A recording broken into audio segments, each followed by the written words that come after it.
I don't want anybody to lose. I don't want to lose. I'm the biggest investor in all these. Not only do I sign on the debt, I put hundreds of thousands of dollars on these deals. My last two projects, between I put 1.5 million. All right, so I'm here today with Rockstar Capital's Robert Martinez. He's taken the time to answer some questions after an amazing mastermind. So right off the bat, and when it comes to sustainability, do you see more solar projects coming around in the near future in multifamily? You know, Brad, thanks for spending the last 3 days with me. I feel like I've gotten to know you a lot better. And to answer your question, listen, I think it's still a little baby technology. People don't want to hear that. There's a lot of reps out there to do solar panels and what have you. I don't think it's there yet. You know, I think Elon Musk and whoever is out there is still perfecting it. I've not seen a successful project yet that involves solar. There's a great plan. There's a great business plan behind it. I don't see the big dogs, the alliances, the gray stars, all of them are really adopting it. Until they truly adopt it and the technology there, then it's just theory. It's not real. So no, I don't think that everyday investor should be spending his time on adding solar panels. I think he can use that time to find other ways to boost NOI. I saw a lot of your team over this last couple of days, and I saw y'all have boots on the ground. So how important is that to have some ownership representation at the property to oversee some things? I mean, at the end of the day, you raised the capital, you signed all the debt, and are you really going to put all the responsibility on a third-party management company with no skin in the game? The answer is no. You know, you have to have boots on the ground. You have to inspect what you expect. You don't know what they're going to do. You're going to only assume that they're doing it the right way. Well, I don't do that. I've been burned enough in life, had my heart broken, that I'm going to make sure that there's a communication channel.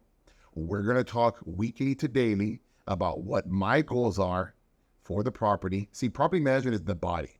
Asset management ownership is the brain. We tell the body what to do. We tell them to jog, we tell them to run, we tell them to sprint. They don't know what to do. Otherwise, they're just a zombie, right? So if you want to have that zombie mentality, then go at it and see what happens. You're going to get somebody else's idea and somebody else's standard. But if you want it done your way, inspect what you expect and put everybody on the same page. That's funny. My construction expert that you just said, inspect what you expect. Got that text today. What about vertically integrating on the construction side? Do you do that on every project, some projects? How do you see that? Yeah, you know, I like to have control. I'm a control guy. I want to control the management company and I want to control my projects. Again, I want to make sure that they go out to 3, 4, 5 bids because it's my money. I then want to manage them because it's my money. I want to put them on a timetable because it's my money. See, the thing about contractors that many times the moment they're doing multiple jobs at the same time. They use your money to pay off the crew from the last job to finish that out. And, you know, they're getting started empty. You got to stay on top of these guys. You got to do a good contract, and then you need to just manage them. It's an organizational game. The property management company can do it for you, but they're going to charge a fee. It's going to come out of your pocket, or you do it. Because during the course of a renovation, you're going to see things that you missed during due diligence. You may want to pivot. You may want to add something, or you may want to subtract. Being involved in the construction ensures that your quality is there, your vendors, your budget, your timetable. Yeah, to expand on that point, one of the things that we notice is whenever we bring the construction in-house is that it relieves the property management company. And now they can focus on what they do best. Awesome. And one thing I did notice is not only your energy, but your drive. It looks like you're ready to run through a wall after the last couple of days. So where do you think that drive comes from? You know, I have a really good work ethic, and I think it comes from my mom and my dad. And really because I don't want to let anybody down. See, I've raised $184 million since 2011. And it's come from my family. It's come from my friends. It's come from my investors who become my friends. And it's become from people who have found me on social media or heard me on podcasts. I don't want anybody to lose. I don't want to lose. I'm the biggest investor in all these. Not only do I sign on the debt, I put hundreds of thousands of dollars on these deals. My last two projects, between I put 1.5 million. Project before that, I put 400,000. I want to make sure that I do a good job for everybody. I want to make sure that I return your investment. You know, my dad worked at Whataburger for 40 years, and he didn't miss a day of work. Not one. He went there, and I think we saw that every day. You don't come home until the job's done. And as a family member, we understood that.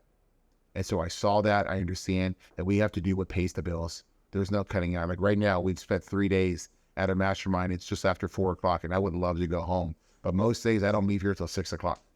And I got my guys that are in to prove it. I got Jay here. I got Scott here. And if they're around 6 o'clock, they see me. The air conditioning turns off in the building at 6. and we had to stay because we have things to do. So we wouldn't like to go home. Things have to get done. And here's what I learned about life. And I learned this in school. If you procrastinate, something else is always going to come up. And whatever you thought would take you the weekend, it's going to take you a whole lot longer. So just knock it out. Make yourself feel good. Enjoy. And don't cheat yourself out of your work. Awesome. So you talked a lot about strategy for today and the upcoming months, but what about the next 10 years? What does that look like for Rockstar Capital? The immediate goal right now is to survive this recession. I survived the last one. I, put a lot of feathers in my cap, overcoming that market, seeing people lose their deals and not being one of them. But today, it's now 15 years later, and not one of those guys that's now at risk. And so my entire team and I work really hard every day. And we can't even think about 10 years, right? I can tell you right now, I'm in a 1-year horizon. I need to be out of this in the next year.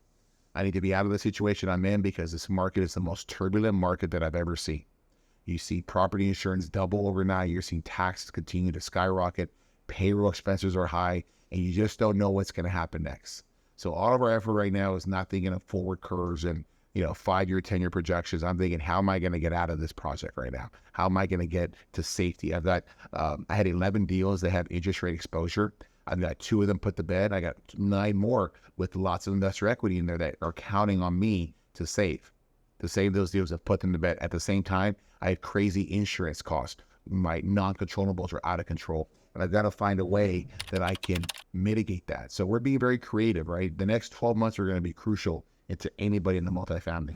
Yeah, and so I got a lot of people texting me and seeing what I was doing this over the last couple of days, and so they were wondering, when is the next Mastermind going to be?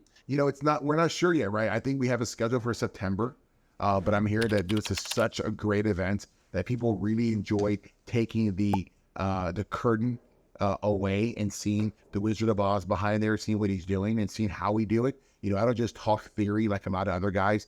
I live it. I breathe it. I share with you daily conversations. Guys who are in my Accelerator program, they hear us every single week. I give them the play-by-play, the state of the market. I share them what I'm hearing. They share with me what they're hearing. And we have this really good mastermind, right? This weekly mastermind, this brain trust of apartment owners all working together.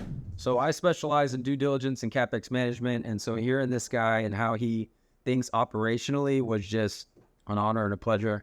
Man, thank you so much, man. It's a pleasure to have you and the rest of the team out there. We had about 40 people come visit us for the last 3 days from May 17th to 19th, and it was fast movement, man. It was nonstop. We had speakers from our property management company. We had my longtime mortgage broker who I've done almost $500 million in loan originations with. We got to see members of my team. It's one thing to hear me say it and, oh, you just theory. And then it's another thing when you see the team members, because you're there on site, you're touching the brick, you're asking questions, and they're saying the exact same thing you heard me say in the mastermind. That's an operator. That's a guy that's pushed his ideas, that's pushed his thought process and his craziness into the management company, into the management staff. And it was a pleasure and it was an honor to have everybody here and see that. I do my very best to get everybody's question asked. I don't care if you're a beginner. I don't care if you're advanced. I was very proud when I heard a few people, 3 different people say to me that you treat everybody equal. And you give everybody a chance to speak, and you made sure that somebody understood and you didn't go too fast and that you explain concepts. That's what I'm supposed to do as an educator now. I'm supposed to show you how to do this, not theory, practical. How do you do this step by step? Show me an example. I hope you got to see plenty of examples. Yeah, it was incredible.